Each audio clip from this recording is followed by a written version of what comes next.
사람이 나이가 들면은 1년에 한 번씩 건강검진 꼭 해야 됩니다. 꼭 이상이 있어서 하는 게 아닙니다. 우리도 모르는 사이에 병이 지금 시작이 되었든지 아니면 병의 징후가 아주 농후한 그런 것들을 예방 차원에서 하게 되는 것입니다. 이미 몸에서 이제 이상이 나타나 버리면은 대개는 그 손을 쓸 수가 없는 경우가 참 많아요. 몸이라고 하는 게 이게 일정하지가 않고 유기체입니다. 그러니까 환경에 따라서 변하고 노화가 진행됨에 따라서 이게 자꾸 이상이 옵니다.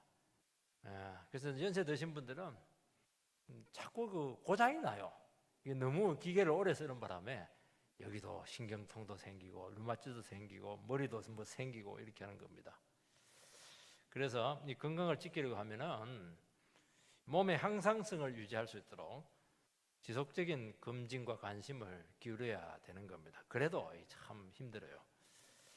교회는 어떤 조직이 아닙니다. 이거는 유기체예요. 이 성령의 공동체고 성전입니다. 생명이 있어요. 생명이 있다고 하는 거는 이게 자라기도 하고 쇠하기도 하고 일정하지가 않다는 겁니다. 상당히 그 변화가 많다는 겁니다. 교회는 이게 특이해요. 변질도 막 옵니다.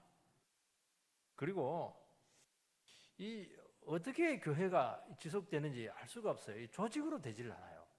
예. 그리고 이것은 가만히 두면 썩기 때문에 계속 깨끗하게 만들어져야 되고 가만히 있으면 또 이게 처지고 생명력을 잃어버리기 때문에 계속 생명력을 불어넣어줘야 되는 겁니다.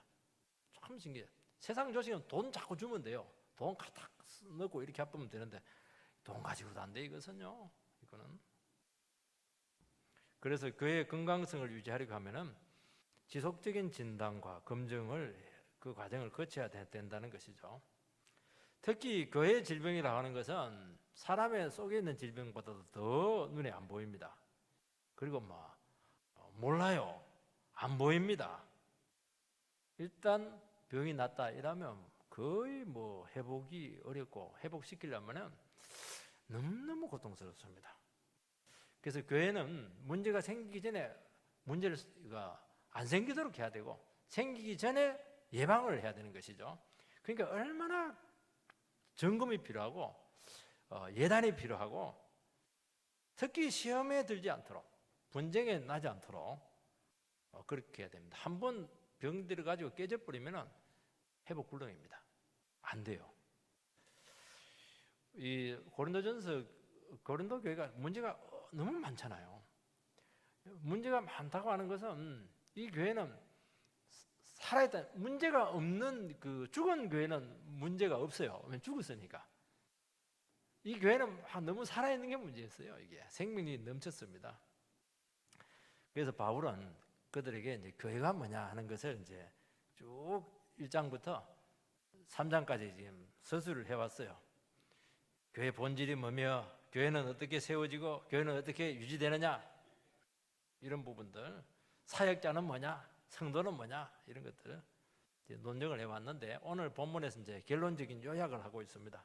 요약을 하면서 어떻게 합니까? 요약을 하면서 너희들이 그 교회를 잘 지켜야 된다. 그게 결론 아니겠습니까? 어떻게 지킬 것이냐? 신경 많이 써라. 검진 잘해라. 그렇게 하는 것입니다.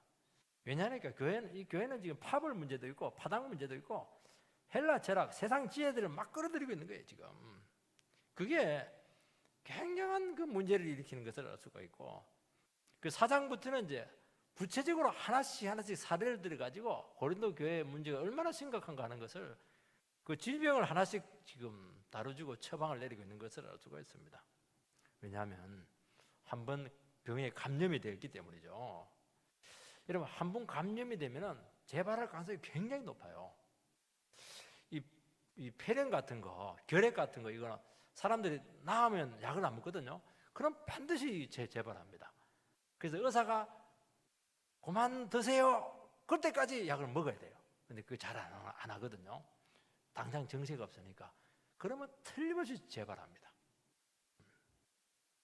그래서 문제가 없는 것 같아도 문제가 없는 게 아닙니다. 주님이 딱 진단해보고 주님께서 합격 그렇게 해야 문제가 없는 것이죠. 첫 번째는 세상 지혜를 검증하고 이것을 잘 처리해야 된다 하는 것을 말씀합니다.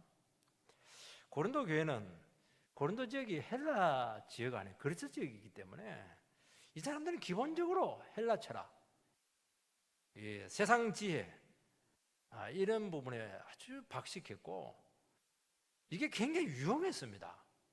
그걸 근데 교회에 자꾸 끌어들이려고 하는 시도가 있었다는 것을 알 수가 있습니다. 그냥 말씀보다는 이런 것들을 이렇게 끌어들이면은 훨씬 접목을 하면은 훨씬 교회가 부흥되지 않겠는가 하는 그 자기 나름대로의 생각이었던 것이죠. 18절 말씀을 읽어보면 아무도 자기를 속이지 말라. 너희 중에 누구든지 이 세상에서 지혜 있는 줄로 생각하거든 어리석은 자가 되라. 그리하여 지혜로운 자가 되리라. 사도는 지혜 문제를 지금 다루고 있습니다. 진정한 지혜가 뭐냐는 것이죠. 너희들이 이 세상에서 똑똑하고 많이 알고 있고 많이 배웠고 지혜 있다고 생각하면은 어리석은 자가 되라. 이게 지혜입니다. 이게 하나님의 지혜입니다. 그래야 진정한 지혜를 얻을 수 있다는 것이죠. 어리석다는 것은 모른다는 거예요. 무지하다는 것이죠. 우리가 진정한 지혜를 얻으려고 하면 어떻게 해야 되느냐? 고린도 교회처럼 하면 안 됩니다. 그 사람들은 너무 똑똑해요. 많이 배웠어요. 플라톤 철학, 소크라테스 철학, 다 알고 있는 거예요, 이게. 여러분, 우리는 철학을 무시하는데, 철학은 머리로만 생각한다, 그렇게 생각하는 게 아니에요. 그 당시 사람들의 가치관입니다, 그게. 그리스 신화, 헬라 철학, 이게 전부 다 그 시대 사람들의 생각과 생활을 지배하고 있었던 원리들이에요, 이게. 굉장히 영향을 많이 미치고 있다는 걸 알게 되고요. 사람들은 그걸 통해서 삶의 변화를 추구를 했고, 그걸 통해서 인격의 변화를 추구했고, 삶의 질의 향상을 요구했다는 것을 알 수가 있습니다. 그리고 수준이 굉장히 높았어요. 그런데 바울 사도는 뭐라고 했냐니까 그거 다 버리고 어리석은 자가 되라고 말씀합니다. 그러니까 아니 알고 있는데 어떻게 버립니까? 머릿속에 드는 걸 어떻게 버려요? 모르는 것으로 간주하라는 겁니다. 이거는 참 힘든 문제죠. 사람은 몰라도 아는 체하고 미련해도 똑똑한 채. 그게 우리 본성이지 않습니까? 속에 아무것도 없어요. 든거 없는데 그래도 겉으로 막 꽉 찬 사람인 것처럼 그렇게 하죠. 사도는 그게 스스로를 속이는 것이다. 너 속이지 마라. 그게 속이는 거라는 거예요. 왜 속이냐는 거예요, 이거. 스스로 똑똑한 것처럼 보일지 모르겠지만 너는 알잖아. 너는 미련탱이고 너는 모른다는 거, 무식하다는 거 알잖아. 그 얘기하는 겁니다. 그걸 어떻게 합니까? 금방 알 수가 있죠. 중요한 인생의 고비에서 속수무책입니다. 우왕좌왕, 두려워 떨고 그냥 어떻게 해야 될지 모르고 이 사람이 정말 배운 사람인지 이 사람이 뭔가 알고 있는 사람인지 완전히 멍텅구리입니다. 이게 분별력도 없고 판단력도 없고 위기 대처 능력은 제로고 하는 것마다 망할 짓이고 그게 너희들의 모습이 아니냐는 거예요. 그게 너희들 그럼 많이 배웠다고 그러는데 전문가라고 하고 나름대로 일가견이 있다고 그렇게 하는데 보자는 거예요. 지금 가정 문제를 너희들이 어떻게 해결하는 거예요? 똑똑한 게 부부 문제도 하나 해결하지 못하면서 말이죠. 그게 너희들의 시상이 아니냐는 거예요. 그게 속이지 말라는 거예요. 너 뭉텅구리 아니냐는 거예요. 자기 혼자 잘났다고 그렇게 한다는 겁니다. 지금 이거는 공부를 많이 한 거, 경륜, 내 IQ가 어떻고 경험이 얼마나 많고 그런 차원의 문제가 아니라는 겁니다. 그거는 인간이기 때문이에요. 피조물이기 때문이라는 것이죠. 세상 지식 필요 없습니까? 공부할 필요 없어요? 그러면 다 퇴학해야 되겠네요. 그렇지 않아요. 이런 것들은 세상을 살아가는데 대단히 유용해요. 안 배우면 말이 안 돼, 사람이. 말귀를 못 알아들어. 그리고 말을 해도 엉뚱한 말을 해요. 상식이 없어요. 예수 믿는 사람들이 좀 무식할 때가 많습니다. 상식이 없어요. 안 믿는 사람은 대화가 안 돼. 대화가 돼야 되는데. 그러나 어느 사람도 모든 것을 알 수 없고 앞으로 어떻게 될지 모른다는 것을 고백해야 되고 나타나는 현상들 좀 알 뿐이지 미래 알 게 뭐냐, 내일 어떻게 될지 너희들 알 게 뭐냐는 거예요. 이게 세상 생각지도 못한 변수에 의해서 우리 인생의 예상 밖으로 이렇게 틀어지는 것을 그걸 어떻게 아느냐는 것이죠. 이 목회를 하고 또 우리가 주님의 인도받는 삶을 살아가면서 점점 깨닫는 게 뭐냐면은 그거예요. 믿음 생활을 하면 할수록 모르는 게 너무 많다는 겁니다. 모르는 게 많으니까 믿음을 가지는 거예요. 내가 다 알면 믿을 필요는 뭐가 있어요. 모르니까 자꾸 여러분 믿음이 커졌다고 하는 건 뭘 얘기하냐니까 반대로 뒤집어서 이야기하면은 내가 모르는 게 너무 많다는 겁니다. 그래서 주님 믿을 수밖에 없는 거예요. 자기가 다 알고 있는 사람들은 믿음이 필요 없어요. 내가 다 아니까. 내가 다 처리할 수 있으니까. 그거는 불신앙입니다. 속이는 것이죠. 초창기는 제가 상담하고 이렇게 하면은 어떻게 합니까? 막 그냥 말하기 전에 다 끊어가지고 답 다 내려줘요. 내가 똑똑하니까. 이제는 좀 시간이 가니까 듣기만 하고 답을 안 내려주려고 노력을 많이 합니다. 완전히 안 내려주는 건 아닌데 안 내려주려고 노력을 합니다. 그냥 막 기도나 해보십시다. 주님 뜻이 아니겠습니까? 그러면 실컷 이야기하고 막 그냥 답도 없네. 근데 그렇게 할 수밖에 없는 거예요, 이게. 왜냐하면 한계를 가진 인간으로서 안 되는 것이죠. 이건 하나님께서 해결해 줘야 될 문제라는 것입니다. 그러니까 나한테 가져왔죠. 자기가 해결할 수 있으면 자기가 다 해결하죠. 바쁜 시간에 왜 왔겠습니까? 하나님께 기도하는 것이죠, 여러분 세상에서 간단한 문제가 어디에 있습니까? 인간의 능력과 지혜로 해결이 안 되는 거예요. 그걸 빨리 인정하라는 겁니다. 내가 무식하다는 걸 인정하라는 거예요. 본질적인 문제는 손을 못 쓴다는 것을 인정을 하라는 것입니다. 제가 삼국지를 잘 안 읽는데요. 삼국지를 읽으니까 영성이 너무 안 좋아지더라고. 세상에 이런 못된 놈들 버글버글거려. 그 삼국지 왜인지 모르겠어요. 영성이 너무 나빠져요. 성경이나 읽지. 성경을 읽으면 머리가 맑아져요. 삼국지를 읽으니까 와 이런 놈들 사이에 내가 살라면 이거 완전히 이거 못 살겠더라고요. 그래서 중국을 잘 안 갑니다. 제갈량을 이렇게 한번 보니까 거의 신적이었어요. 몇 수까지 보냐? 9수까지 보더라고. 요리 가면 요렇게 돼, 요리하고 요리 튀고 요렇게 9수까지 딱 보더라고. 그대로 돼요. 이놈은 신이다. 이놈. 그 정도 신이면 자기가 천하를 통일해야죠. 나는 못 지켜요. 못 지킵니다. 인간입니다. 인간이에요. 그래서 어리석은 자가 되어야 지혜로운 자가 된다고 역설적으로 말씀하고 있습니다. 여러분 주님 앞에 아무것도 모른다는 것을 고백을 하라는 거예요. 그러면 하늘의 지혜가 온다는 겁니다. 이게 참 놀라운 겁니다. 그래서 여러분들이 야고보서도 보면은 너희들이 고난 받을 때 후히 주시는 여호와께 지혜를 구하라는 말이 그 말입니다. 고난이 있다는 게 뭐냐니까 어려운 문제를 내 힘으로 해결하지 못하는 게 고난이거든요. 해결하면 고난이 아니죠. 그것은 그때는 지혜를 구하라는 겁니다. 그러면 후히 주신다는 거예요. 하나님 고난을 이길 수 있는 기가 막힌 지혜들을 주겠다는 겁니다. 여러분 세상 지식이 하나님의 말씀을 깨닫든지 도움이 되지 않고 이것은 걸림돌이 됩니다. 알기 때문에 멍텅구리가 되는 겁니다. 그 알기 때문에 극복이 안 되는 거예요. 그 알기 때문에 한 발짝도 앞으로 못 가는 겁니다. 뭔가 안다고 하는 순간 자기가 알고 있는 범위 안에서만 믿으려고 합니다. 믿음이 안 자라요.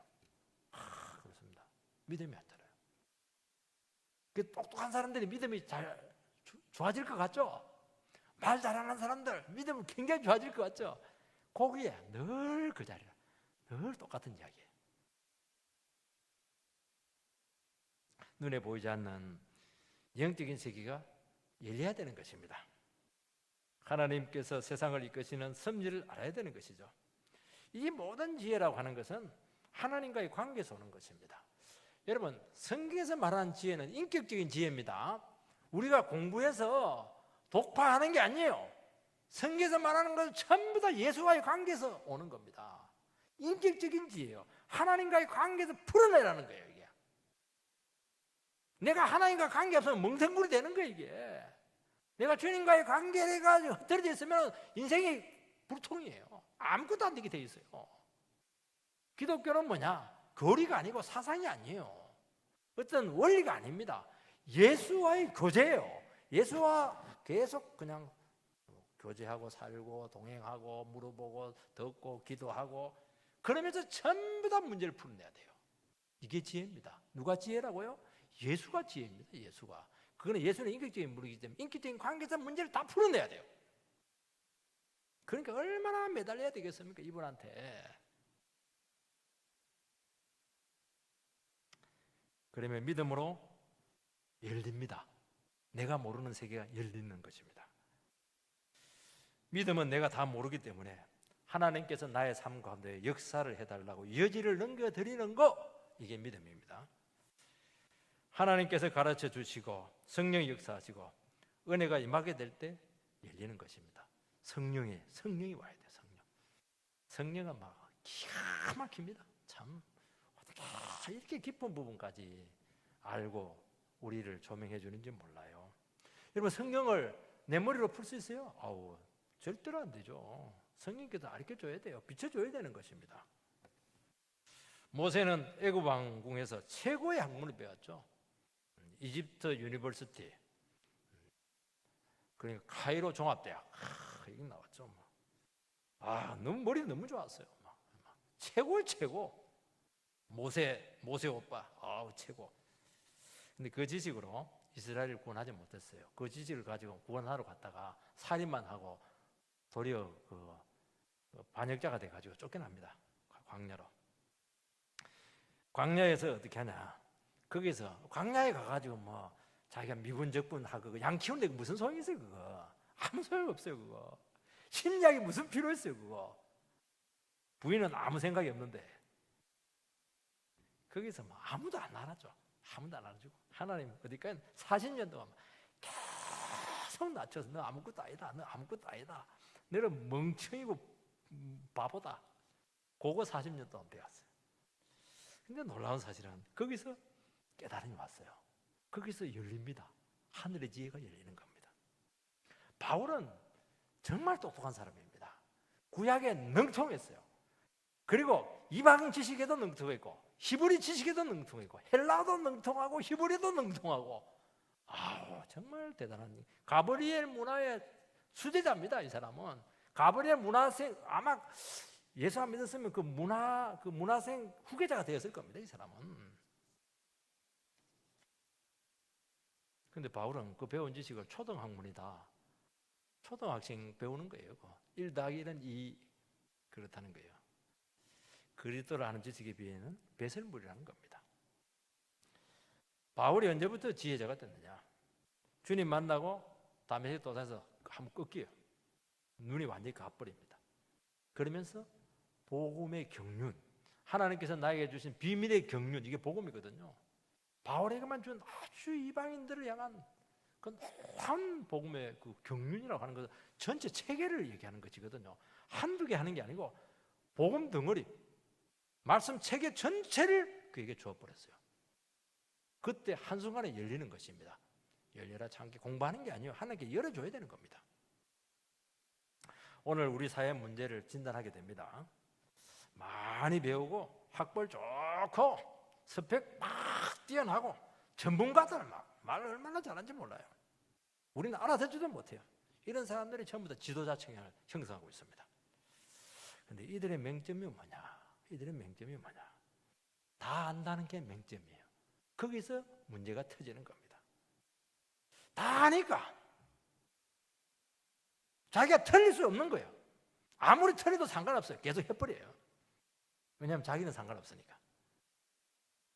하는 정책이나 분별력이나 판단력을 보면 정말 솔직하게 얘기해서요, 범인 이하보다 훨씬 못해요. 솔직히 얘기할게요. 제가 그 이유는 딱 하나밖에 없습니다. 자기가 똑똑하기 때문에 다른 사람 말 안 들어요. 문제가 생겨도 안 바꿉니다. 내가 제일 똑똑하니까. 그리고 자기 사상과 가치, 그 옛날 거잖아요. 그거 지금 다 바뀌었는데, 시대가 바뀌고 패러다임이 다 바뀌었는데 그게 모든 것인 줄 알고 뭐 그걸 꾸역꾸역 그냥 적용을 하네요. 참. 우리나라 문제는요, 일반 백성들의 문제가 아니에요. 지도자의 문제, 지도자의 문제. 우리나라 구한말 때 망할 때 지도자들이 다 해먹었어요. 이 사람들이 나라 빨아먹었다니까요. 백성들은 도리어 분별력이 있어요. 이래서는 안 된다고 그래요. 모금하고 막 기도하고 이렇게 하거든요. 지도자들은 완전히 반대예요. 멍텅구리예요. 못 배웠어요? 멍텅구리입니까? 유학파들인데? 아니에요. 다 한다는 거예요. 그게 그들의 맹점이었습니다. 교회도 마찬가지입니다. 말씀을 의지하고 하늘의 지혜를 구해야 됩니다. 세상 지혜가 유용하다는 것을 알고 또 얼마든지 그게 잘 될 수 있습니다. 그걸 끌어들여서 쓰면 하늘이 막힙니다. 성령이 함께하지 않습니다. 능력과 은혜가 사라지는 것입니다. 이걸 구해야 되는데 여기 없어져요. 처음에는 잘 되는 것 같아요. 처음에 잘 되는 거예요. 왜냐하면 처음에는 뭐 누구나 잘 되는 겁니다. 왜냐하면 처음은 서론이니까, 서문이니까, 서문은 정리를 하지 않아도 되거든요. 본론으로 들어가 봐야 돼요. 본론은 정말 어려워요. 인간의 문제는 너무너무 복잡하고 너무너무 제 깊이 빠져있고 너무 교만한 문제들이 있고 델리케이트하고 너무 미묘하고 어렵고 예민하고 그걸 무슨 재주로 풉니까? 심리학으로 풀 수 있어요? 못 풀어요. 성령의 지혜 외에는 풀 수가 없는 거예요. 반드시 실패합니다. 그래서 스스로 어리석은 자가 되라고 말씀하고 있는 것입니다. 스스로 바보가 되라는 것입니다. 근데 이 바보는 특별한 바보입니다. 제가 한 번씩 옛날에 지금은 안 보는데요.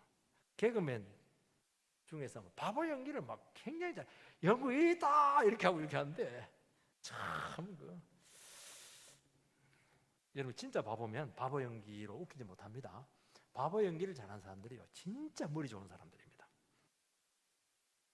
인간의 어리석은 본성, 그 연약함을 간파를 하는 사람이에요. 이 사람은 사람들 전부 다 바보 아닌 것처럼 살아가거든요. 근데 그 속에 있는 그 바보들을 막 끄집어내가지고 탁 보여주니까 너무 배꼽 잡고 웃는 거예요. 왜냐하면 자기 모습이거든. 그러면서 싹 카타르시스가 오는 것입니다. 여러분 크리스찬들이 바보가 된다는 것은 모르기 때문에 그런 게 아니에요. 너무 많이 알죠. 잘 알아요. 알아도 말 안 합니다. 내 말에 의미가 없거든요. 인간을 알아요. 세상을 알아요. 뭘 알고 있습니까? 인간의 힘으로 해결할 수 없고 오직 하나님의 지혜로만 해결할 수 있다는 것을 안다는 겁니다. 그래서 바보가 되는 겁니다. 그래서 자식이 자신은 점점 뒤로 물러가고 주님, 나의 문제에 주님께서 개입해 주시기 바랍니다. 그게 지혜죠. 뭐. 그게 지혜예요. 내가 많이 아는 게 지혜가 아니에요. 많이 아는 게 좀 많이 배우세요. 그걸 알고 그걸 배우면 유용하게 쓰일 때가 참 많아요. 그렇게 주님에게 자꾸 그 문제를 맡겨버리니까 주님께서 그 문제 책임을 지는 겁니다. 그럼 나는 얼마나 인생이 가벼워요. 그렇게 살아가는 겁니다. 책임도 지도 못할 걸 가지고 자기가 좀 더 끌어안고 있으니까 아무것도 안 되는 거예요. 고생은 고생대로 하고 되는 건 하나도 없고 그런 게 인생이 안 되는 것입니다. 두 번째는 세상 지혜의 한계가 나타나고 있습니다. 19절 말씀을 보면 이 세상 지혜는 하나님께 어리석은 것이니 기록된 바 하나님은 지혜 있는 자들로 하여금 자기 꾀에 빠지게 하시는 이라 하였고 인간의 지혜는 결국 자기 꾀에 빠지게 한다. 욥기서 말씀에 대한 인용입니다. 아주 뛰어나고 능력이 특별한데 하는 짓을 보면 결국에는 그 멸망길을 자초하는 자기 꾀에 빠지시는 분들이 많습니다. 원숭이도 나무에 떨어진다고요. 이 사람들의 문제는 뭐냐? 너무 잘난 게 문제입니다. 잘났기 때문에 교만했어요. 못났으면 안 교만할 텐데. 잘났기 때문에 나는 다른 사람과 다르다는 거예요. 차별합니다. 기독교는 다른 사람이 내보다 낮게 여기는 게 지혜입니다. 이게 쉬운 줄 같아요. 말은 그래. 아우, 제 집사람이 나보다 뭐 낫죠. 근데 속으로는 에이고 너는 내보다 2단계 낫다. 4단계 낫다. 그게 바보예요. 그게. 여러분 진짜 그걸 알아야 돼요. 정말 나보다 낫다고 인정을 하고 있으세요? 성경에서만 그 이야기해요. 저 형제가 나보다 낫다 진짜 인정하고 있으세요? 저는 이 문제 갖고 고민 많이 했어요. 저는 목사잖아요. 전도사님이 설교를 해요. 근데 너무 은혜가 나타나요. 어이구 전도사 주제에 말이지 은혜 끼치네. 그러면 바로 멍생구려야 돼. 내가 그게 똑똑해지려고 전도사님 너무너무 은혜 받았다고 진심으로. 그러니까 전도사님이 주신 은혜도 있고 내가 가진 은혜도 있고 이러니까 은혜가 막 많아지더라고요. 그게 지혜라니까요. 여러분 좀 똑똑해야 돼요. 똑똑한 바보가 되시기 바랍니다. 뭐가 그렇게 잘났다고 그렇게 해요.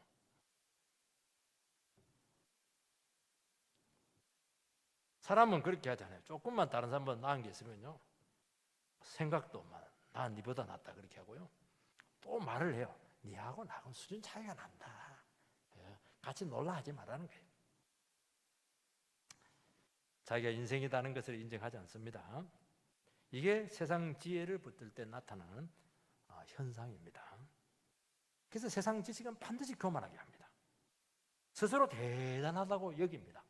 그게 이제 좀 안 좋은 식으로 막 또라이죠. 다른 사람은 안 그런데. 그래서 또라이들 많아요. 유명한 학교에도 보면 또라이들 굉장히 많아요. 막 자기 자랑 막 해요. 모든 것을 책임질사고 해요. 나 다 안다고 그래요. 착각이에요, 착각. 왜냐하면 세상 지혜는 인본주의에 기초를 하기 때문에 인간을 무조건 높이게 되어 있습니다. 기독교는 신본주의입니다. 하나님을 높이는 거예요. 인간을 낮춰야 돼요. 하나님께서 인간의 지혜대로 되지 않게 하는 게 문제입니다. 내가 주장하고 그대로 되면 뭐 괜찮아요. 안 돼요. 안 되는 거예요. 왜냐 하나님 섭리대로 모든 것은 되기 때문에 그렇다는 것입니다. 하나님은 큰 소리 치는 사람일수록 자기께 넘어지게 합니다. 일부러 안 되게 해요. 그래서 말하지 말라는 겁니다, 여러분들이. 왜냐하면 창피당하거든요. 부끄럽거든요. 그래서 말하지 마세요. 이게 뭐냐니까 믿음 생활의 기본은 뭐냐? 인간적인 방법이나 자기 생각대로 된 것이 없다는 것을 깨닫는 것이 믿음 생활의 기본인 줄 믿습니다. 교회 생활의 기본이 뭐죠? 내 주장대로 안 되도록 돼 있는 것이 교회입니다. 하나님이 안 되게 합니다. 그걸 빨리 터득을 해야 교회 생활을 잘해요. 그 사람이 지혜로운 사람입니다. 자기가 다 책임질 것처럼, 자기가 막 주장대로 다 될 것처럼, 아이고 반드시 자기에게 넘어지게 돼요. 하나님께서 그 주장대로 틀어버릴 거예요. 여러분 교회에 세상 방식을 끌어들이면 잘 되는 것 같지만요, 어느 순간 진짜 별것 아닌 것으로 허물어지고요, 부흥이 팍 꺼집니다. 그래서 인생과 교회가 할 것은 뭐냐? 하나님 앞에 나는 무지합니다 하는 것을 고백하고, 하나님 불쌍히 여겨달라고. 내가 너무 멍텅구리가 몰라가지고 어떻게 해야 될지 모르겠네요. 하나님 좀 불쌍히 여겨서 좀 가르쳐 주세요. 믿음대로 되는 겁니다. 그래서 교회는 하나님 나라 믿음이 통하는 것이지 자기 머리가 통하는 게 아니에요. 믿음으로 통하는 게 아니에요. 믿는 자에게는 능치 못함이 없느니라. 왜 믿는 자에게 능치 못함이 없어요? 하나님 그 믿음의 역사를 한다니까요. 하나님 역사하면 그대로 되는 거 아니겠습니까? 이해가 안 되죠, 당연히. 그래도 하나님께서 말씀했으니까 하나님 말씀 믿고 막 죽었다 생각하고 나는 가겠습니다. 기적이 나타나요. 부흥이 일어나는 것입니다. 여러분 인생과 교회의 성패는 눈에 보이는 것에 의해서 결정이 나는 것이 아니고, 눈에 보이지 않는 본질적인 문제가 있고 결정적인 순간에 그것들이 드러나는 것이죠. 여러분 사실은 우리 나타나는 현상이라고 하는 것은 빙산의 일각이거든요. 그 속에 어마어마한 변수들이 숨어져 있습니다. 그걸 다룰 수 있어야 되는 거예요. 그걸 모르는 겁니다. 사람이 한마디 딱 하잖아요. 미래라는 사람도 그 말을 가지고만 생각을 하는 거예요. 그 말이 나오기까지 그 뒤에 있는 스토리가 얼마나 많은지 모르는 거예요. 그 스토리를 간파해내야 되는 거예요, 여기에. 하나님 앞에 미쳐보지 못한 본질적인 문제를 알게 해달라고 점검하는 것입니다. 그래서 예수 믿는 사람들 쉽게 대답 안 해요. 기도해 보겠습니다. 주님께 물어보겠습니다. 물어보면요, 가르쳐줘요. 표면적인 문제가 있는데 그 속에 본질적인 문제가 숨겨져 있구나. 그걸 알아야 해결되거든요. 그래서 주님께 나가서 기도하는 겁니다. 알게 달라고. 나는 모르겠다고. 지금 부부가 막 싸우고 있는데 지금 해결해 달라는데 모르겠다고 기도하세요. 그러면 하나님께서 눈에 보이지 않는 90%의 문제들을 보여주는, 그걸 봐야 눈에 보이는 문제가 해결이 되는 겁니다.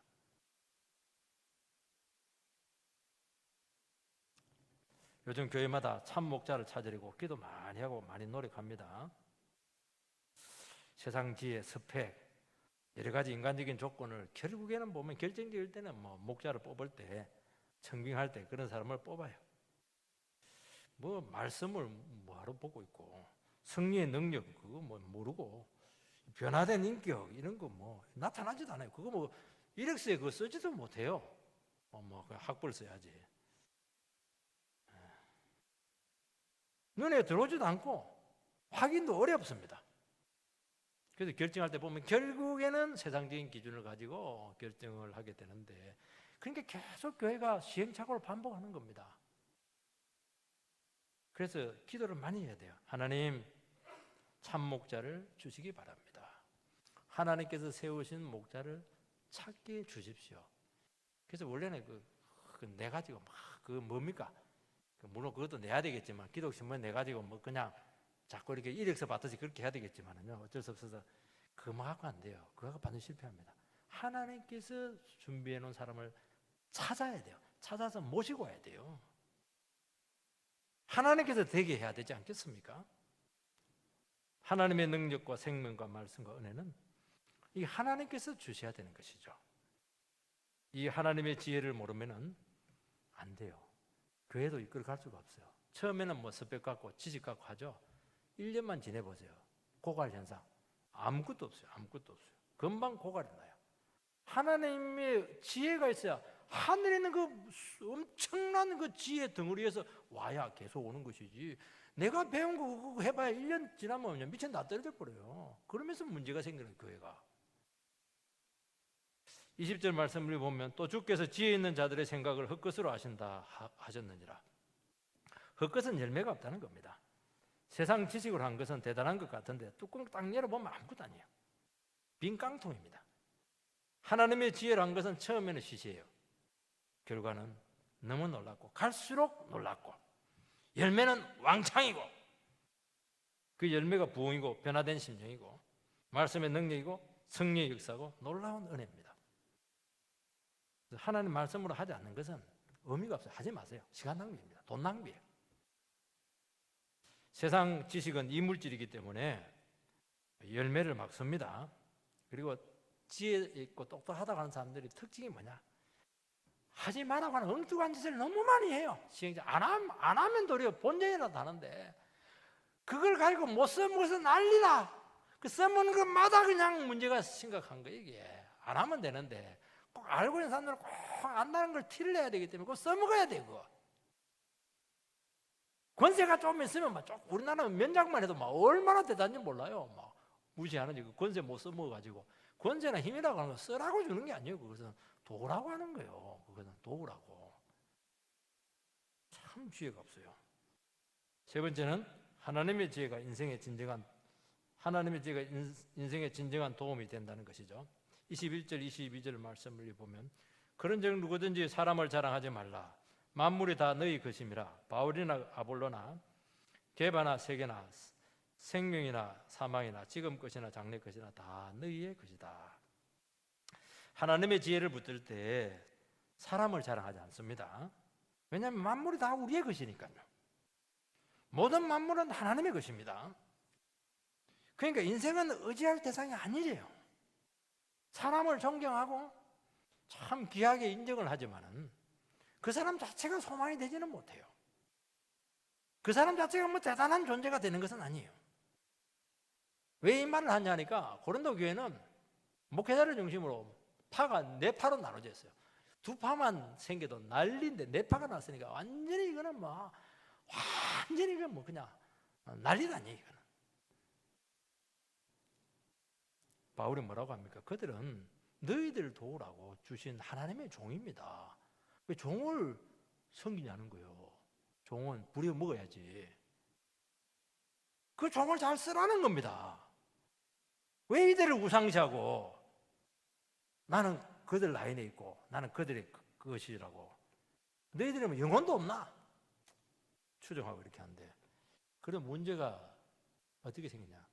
그 사람의 재성까지 그대로 전수를 받게 되는 것이죠. 완벽한 인간은거든요. 여러분, 교회 지도자들이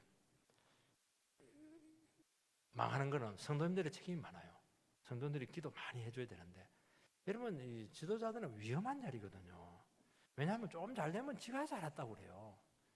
그리고 막 성공의 지혜 가지고요 따라가거든요. 메시지가 달라지게 되고 눈빛이 달라지게 되고 마음이 식어버리는 거예요. 이게 그 기도를 해줘야 될 존재인데 너희들이 또 그들 추앙하고 이렇게 하면서 그들 만일을 뭐라고 있냐는 거예요. 지금 교회가 중요합니다.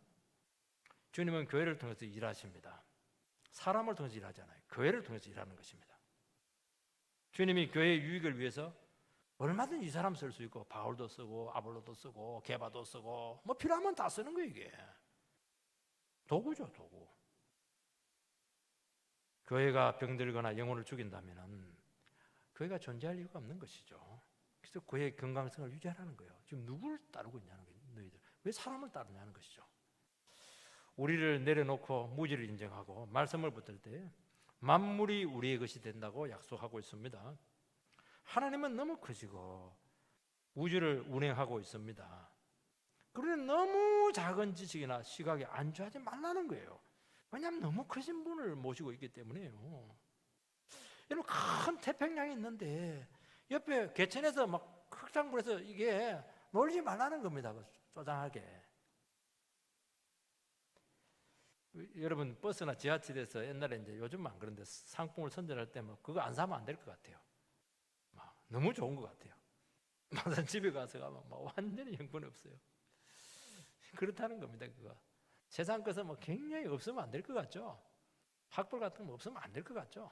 뭐 그거 안 배우면 뭐 안 될 것 같죠. 아니에요. 그거 아니에요. 그거. 세상 지식이나 원리는 대단한 것 같고 모든 것을 해줄 것처럼 유혹을 합니다. 그렇지 않아요. 하나님 말씀이 하는 겁니다.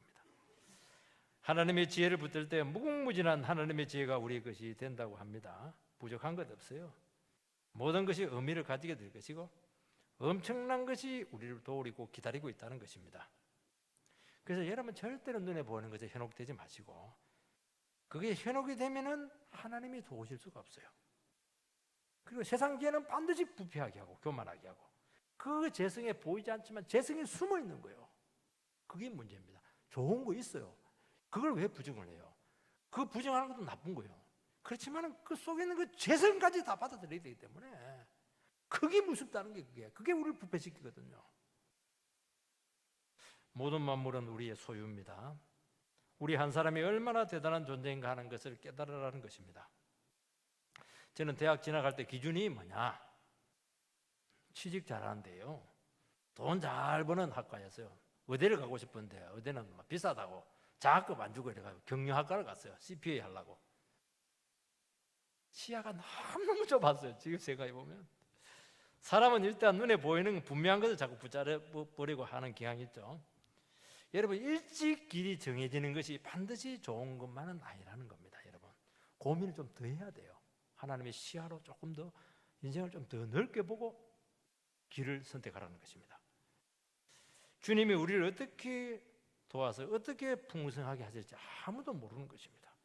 나를 비우고 절대 초창기 때 왜 이렇게 속물처럼 현세적인 청년들이 막 우리 청년들은 그렇지 않았잖아요. 정의를 위해서 적어도 예수를 안 믿더라도 가치를 위해서 했는데 요즘은 얼마나 속물이 되는지 몰라요. 막 영어 단어만 외우고 막 그렇게 하니까 이게 그릇이 커지를 않아요. 이게 우리는 그러면 안 돼요. 어떻게 되면 젊을 때는 말씀을 쫙 배우세요.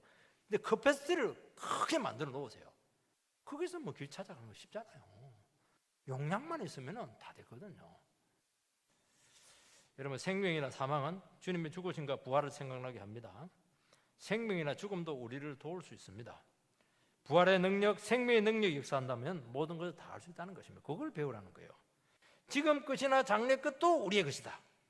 지금 되어가는 것도 주님의 도우심 안에 있는 거예요. 비록 현실이 마음에 들지 않을지 모르겠지만은 주님 계획 안에서 이끄시고 있다는 것입니다. 그걸 믿으라는 거예요. 그게 지혜 아닌가요, 여러분? 장래일도 마찬가지입니다. 미래는 우리 뜻대로 안 돼요. 아무리 그림 그려봐야 참고사항이에요. 그거는 주님의 뜻대로 된다는 것입니다. 그렇게 돼야 복돼요. 우리 뜻대로 돼가지고 어떻게 하려고 그래요? 그렇게 이기적으로 우리 그림 그려놓고 그렇기 때문에 어떻게 하려고, 얼마나 많은 사람을 죽이려고 그렇게 합니까? 주님의 뜻대로 돼야죠. 주님의 그림대로 돼야죠. 놀라운 세계로 인도하게 될 것입니다. 눈에 보이는 세상길이나 지혜나 원리에 사로잡혀서 무한한 세계를 등한시하지 않아야 될 줄 믿습니다. 그래서 교회는 철저히 진리가 역사해야 된다는 것입니다. 우리는 모든 것을 알 수 없습니다. 왜냐? 하나님이 아니거든요. 하나님의 큰 그림 가운데 일부분이 이루어지고 있고 점 몇 개 찍어 놓은 거예요. 모자이크처럼 탁탁 합니다. 더 가야 돼요. 어느 정도 가면은 윤곽이 딱 드러나게 되어 있습니다. 그래도 그걸 알면은 두렵지가 않아요. 여러분, 내가 바른 길을 가고 있다는 것을 아는 순간 두렵지가 않아요. 그거는 시간 문제거든요. 시간만 하면 되게 되어 있거든요. 앞으로 어찌 될지 모르지만은 말씀 가운데 있다고 하면 염려 가운데 염려하지 마시기 바랍니다. 모든 것이 하나님의 뜻을 이루는 능력으로 나타나게 될 줄 믿습니다. 하나님 말씀 붙들면 우리를 도우려고 하는 게 너무 많다는 거예요. 죽음, 생명, 이 세대는 모든 것들을 너를 지금 도우려고 딱 준비되어 있는데 네가 네 생각에 꽉 갇혀가지고 마음을 안 여니까 못 도와주겠다는 거예요. 믿음으로 열라는 겁니다. 싹 다 도와주겠다는 겁니다. 하나님이 도와주는데 안 되니까 뭐가 있습니까? 그런 믿음, 지혜를 가지시기를 주의 이름으로 축원합니다.